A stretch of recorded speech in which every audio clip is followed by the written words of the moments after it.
Sean todos bienvenidos a Borreros Comunican, el lugar donde tenemos al día las noticias que usted debe saber como ciudadano para sobrellevar de la mejor manera la problemática que nos trae la contingencia con sus familiares y amigos.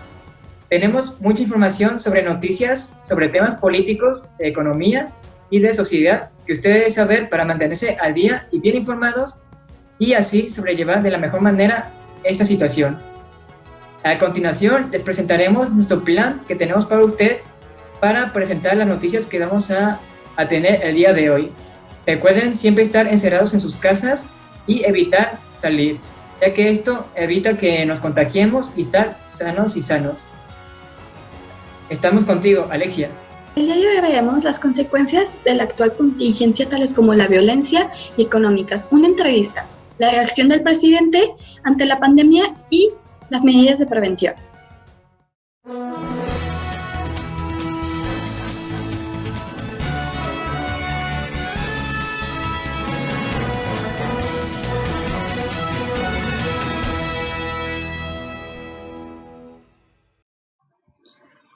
Buenos días, mi nombre es Rafael Silva y hoy vengo a compartirles un par de noticias, comenzando por la crisis del sistema de salud en México.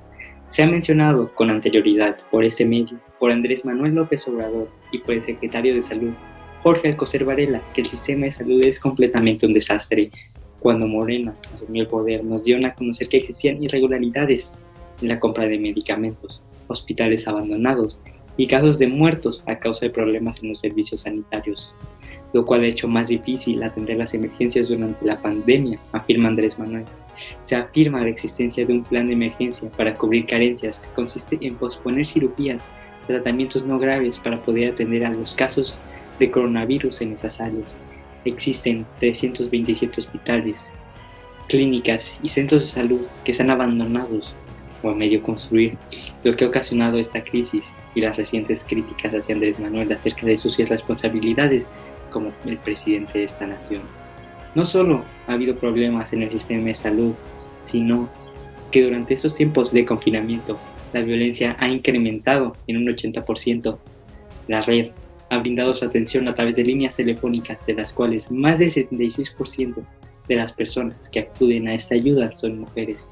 Los tipos de violencia que han estado sufriendo esas mujeres fueron de tipo emocional, física, sexual, patrimonial y económica. La titular de la Secretaría de Gobernación, Olga Sánchez Cordero, consideró que la violencia contra la mujer en este periodo de confinamiento es una pandemia silenciosa. Las cifras dicen que el día más violento que hemos tenido durante el 2020 ha sido el 20 de abril. El presidente Andrés Manuel López Obrador decidió enviarle un mensaje a los delincuentes en su conferencia de prensa matutina. Individuos no satisfechos con lo comunicado por Andrés Manuel López Obrador muestran su desagrado con críticas y mencionan que los delincuentes no pararán con solo un comunicado. Ellos siguen operando al mismo ritmo, mencionan, utilizando la cuarentena para robar terrenos, como ha estado sucediendo en los estados de Jalisco, Michoacán y Guanajuato, que han sido los más afectados.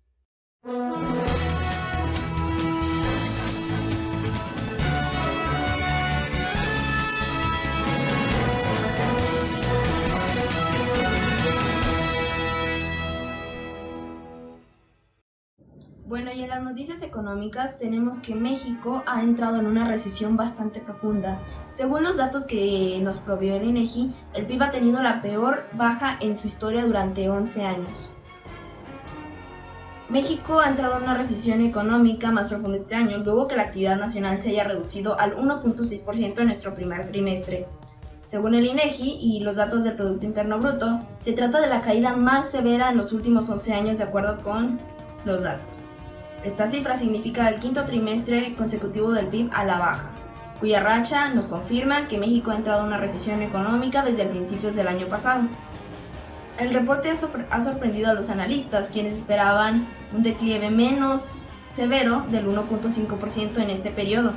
Sin embargo, advierten que la recesión se puede prolongar durante bastante tiempo y será bastante profunda durante el segundo trimestre de este año. Desde el punto de vista de los expertos, la economía mexicana está sufriendo un grave impacto gracias a la paralización de la producción y el comercio exterior que provocó el coronavirus. La pandemia ha provocado que países enteros entren en una cuarentena para evitar un contagio generalizado y evitar la saturación de los hospitales y servicios médicos. Claramente, gracias a esto, el consumo se detuvo, las empresas frenaron sus planes de inversión y crecimiento, lo que ha paralizado economías mundiales y ha aumentado la tasa de desempleo. En México, las actividades relacionadas con los servicios retrocedieron 1.4%, las cuales contribuyen con 2/3 partes de la economía y están asociadas al consumo de los hogares en el país. Por el lado positivo, las actividades agropecuarias se incrementaron al 0.5%, aunque este sector solamente representa el 4% total de la economía nacional. Cuando hay recesión, todos los países deben de tomar medidas bastante drásticas para evitar una prolongación de esta, y deben de estar más conscientes de los gastos que generan.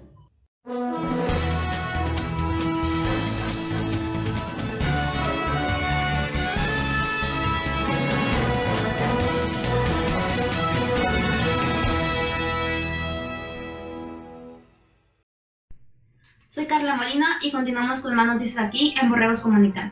En el ámbito político, el pasado 22 de abril fue expedido el decreto de la Ley de Amnistía en el Diario Oficial de la Federación, la cual consiste en otorgar el perdón por ciertos delitos para evitar la propagación de COVID-19 en cárceles mexicanas, la cual fue dada a conocer por el presidente de los Estados Unidos mexicanos, Andrés Manuel López Obrador, el pasado 23 de abril. La ley tiene un total de 8 artículos, en los que se contemplan delitos que serán perdonados por la amnistía y aquellos que no. Los delitos que se consideran para aplicar esta ley son, por el delito de aborto, en caso de que la madre tenga una imputación, a todos aquellos involucrados en la acción, siempre y cuando no se haya llevado a cabo con violencia.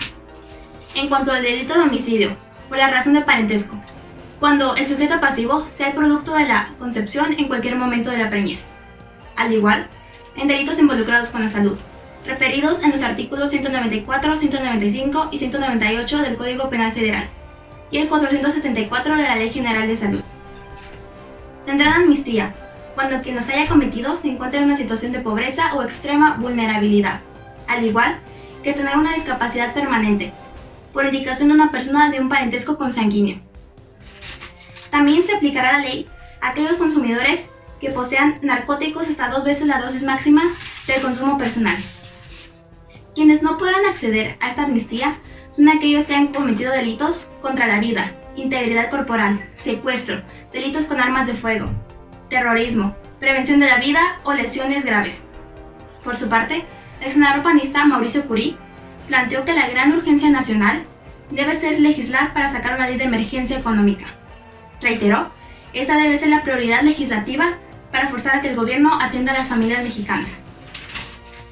Por otra parte, en varias ciudades del país ha desatado polémica la entrega de despensas a familias mexicanas por varios grupos delictivos, como el Cártel del Golfo a la población de Ciudad Victoria en Tamaulipas, el Cártel Jalisco Nueva Generación a estados como San Luis Potosí y Jalisco.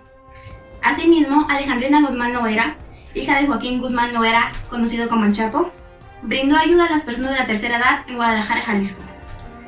Acciones que en general molestaron al titular del Poder Ejecutivo Federal.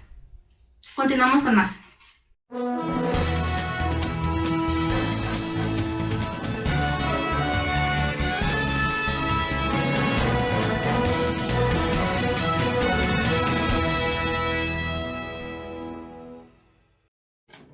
Buenas tardes, llegó la hora de la entrevista con la estudiante universitaria de la carrera de Política, Valeria Alonso Maldonado, que nos hablará un poco acerca de las acciones que está tomando el gobierno de México ante esta pandemia en el país. Entonces, dinos, Valeria, ¿qué está haciendo el gobierno frente a la pandemia de COVID-19? Bueno, actualmente el gobierno está tomando diferentes medidas que sobre todo incluyen lo que es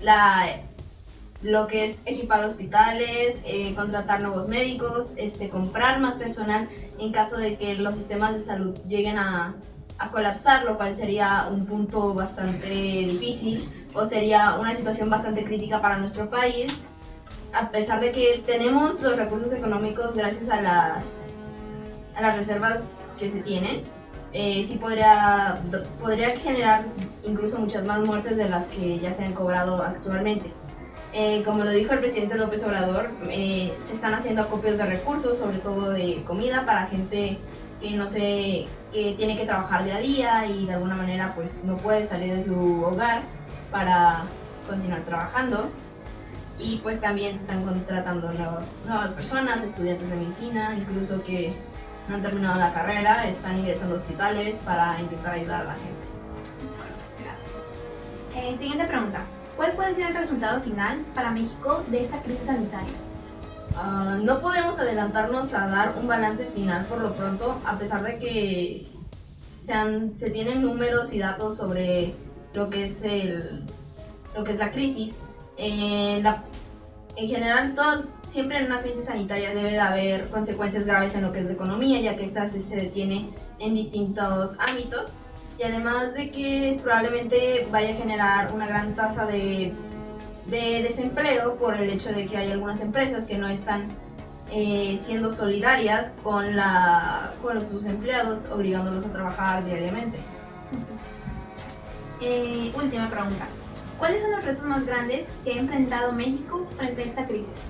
Bueno, sin duda opino que el hecho de quedarse a casa sin trabajar ha afectado a muchísimas personas que viven o que trabajan y obtienen salarios de día a día, y pues el hecho de dejar de trabajar y de dejar de vender o dejar que la economía se haya paralizado en un punto, pues afecta a sus economías personales, sabiendo que quizá tengan familias o personas que dependen de ellos. Y otro factor que también preocupa mucho al gobierno es la economía, ya que se ha visto bastante lento estos últimos días, y muchos bancos, tales como Banxico, están tomando medidas como bajar sus tasas de interés del 7% al 5% para apoyar con la causa. Ok, muchas gracias, Valeria. Gracias por tu aportación y por estar en esta entrevista. Agradezco a ti.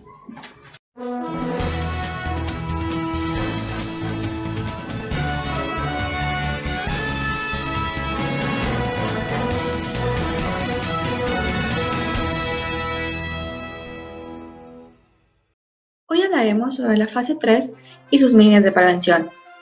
Durante la fase 3 de la epidemia del COVID-19, todos los días se reportan casos de la enfermedad, pero a una velocidad mucho menor. Esto es una noticia muy buena, pero esto no quiere decir que pronto se suspenderá la jornada de sana distancia. No, hay que seguir respetándola para así evitar el mayor número de contagios. El coronavirus es muy contagioso, y si hay más personas en las calles, seguramente habrá muchos enfermos y se saturarían los hospitales. No habría forma de ayudar a todos. En cambio, respetando la sana distancia y quedándote en casa, si es posible, en el escenario que no puedes aplicar cuarentena porque tienes que salir a trabajar o hacer otra cosa, recuerda siempre llevar tu cubrebocas todo el tiempo y tus guantes. Esto para evitar el contagio y pues que tú no lleves el coronavirus a tu casa. Ya cuando llegues a tu casa, recuerda lavarte las manos por 20 segundos con abundante jabón y abundante agua y limpiar todo lo que traigas contigo antes de salir. Esto para que el coronavirus no se quede en las superficies, porque dura en un tiempo muy prolongado en ciertas superficies. Pero si en tu caso, si estás aplicando cuarentena, recuerda mantener tu casa limpia y ventilada y realizar actividad física o hacer alguna otra cosa para ayudarte a ti mismo con tu salud mental. Y con esto sería todo por hoy. #quédate en casa. Gracias por acompañarnos el día de hoy. Esperemos de que esta información sea de su utilidad y esperemos de que esta cuarentena se termine lo antes posible para estar lo más comunicados posibles. Esperemos vernos el siguiente día con más noticias y más novedades por comunicar. Allá nos vemos. Y recuerden, quedándote en casa, no solo te cuidas tú, cuidas a toda la comunidad. #quédate en casa.